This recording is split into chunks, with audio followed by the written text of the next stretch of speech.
인천시가 출생률을 높이기 위해 15만 원이던 출산 지원금을 지난 2018년부터는 100만 원으로 높였습니다. 이후에 출산 지원금이 없던 군구에서도 자체적인 출산 지원금을 신설했는데요. 네, 그런데 내년부터 시 출산 지원금이 폐지된다는 소식에 지역에서 불만의 목소리가 나오고 있습니다. 김진재 기자입니다.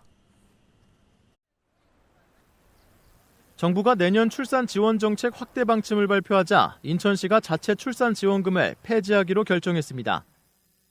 정부는 내년부터 출생아에게 첫 만남 이용권 200만 원을 지급하고 아동수당 지원 대상을 만 8세 미만으로 확대합니다.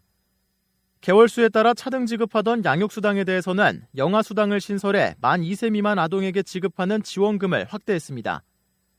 이처럼 정부가 출산 지원 정책을 확대하자 인천시가 지난 2018년부터 100만 원씩 지급해오던 출산 지원금을 4년 만에 폐지하기로 결정한 겁니다.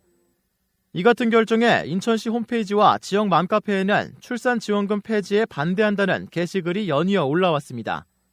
출산율을 높이기 위해 지원을 확대하기는커녕 있던 지원금도 없앤다는 겁니다. 인천시는 보편적 지원을 확대한다는 정부 방침에 따라 시에서 지급하던 지원금을 폐지하게 됐다고 설명했습니다. 이들 기존의 지역별로 다른 출산 지원금을 통합 조정하고 다른 비대차사의 인구 유출입을 유발하는 한계점 극복을 위한 제도인데요. 유사 사업인 출산육아 지원금 100만 원은 2022년에는 일몰 예정입니다. 인천시가 매년 출산 지원금에 사용하던 예산은 약 160억 원. 시는 출산 지원금으로 지급하던 예산을 활용해 돌봄 서비스 등 육아 지원을 확대할 계획입니다. 어린이집 만 5세 아동에 대한 무상보육 지원과 아이사랑꿈 터 확대 설치에 난임시술비 지원 확대 등입니다. 다만 인천시가 시 출산 지원금을 폐지하더라도 군구에 따라 차등 지급하던 출산 지원금은 각 지자체 상황에 따라 유지 또는 폐지 여부가 결정됩니다. 헬로티비 뉴스 김진재입니다.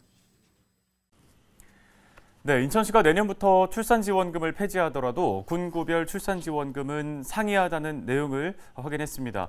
그렇다면 우리 지역인 부평구와 계양구는 어떨까요? 자, 먼저 부평구는 첫째 30만 원, 둘째 50만 원 등의 자체 출산 지원금을 올해 처음 지급하기 시작했는데요. 내년에도 그대로 유지가 됩니다. 네.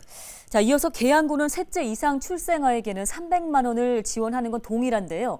첫째와 둘째 지원금은 현재 유지 여부를 검토 중에 있습니다. 다만 계양구는 셋째 이상 아동에게 만 6세 생일 전까지 매달 10만 원씩 지급하던 다자녀 양육비 지원 대상을 둘째 이상으로 확대한다는 계획입니다. 네, 출생률이 갈수록 낮아지고 있는데요. 출산 지원금도 지원금이지만 돈 걱정 없이 아이를 키울 수 있는 육아 환경이 먼저 조성돼야 하지 않을까 싶습니다.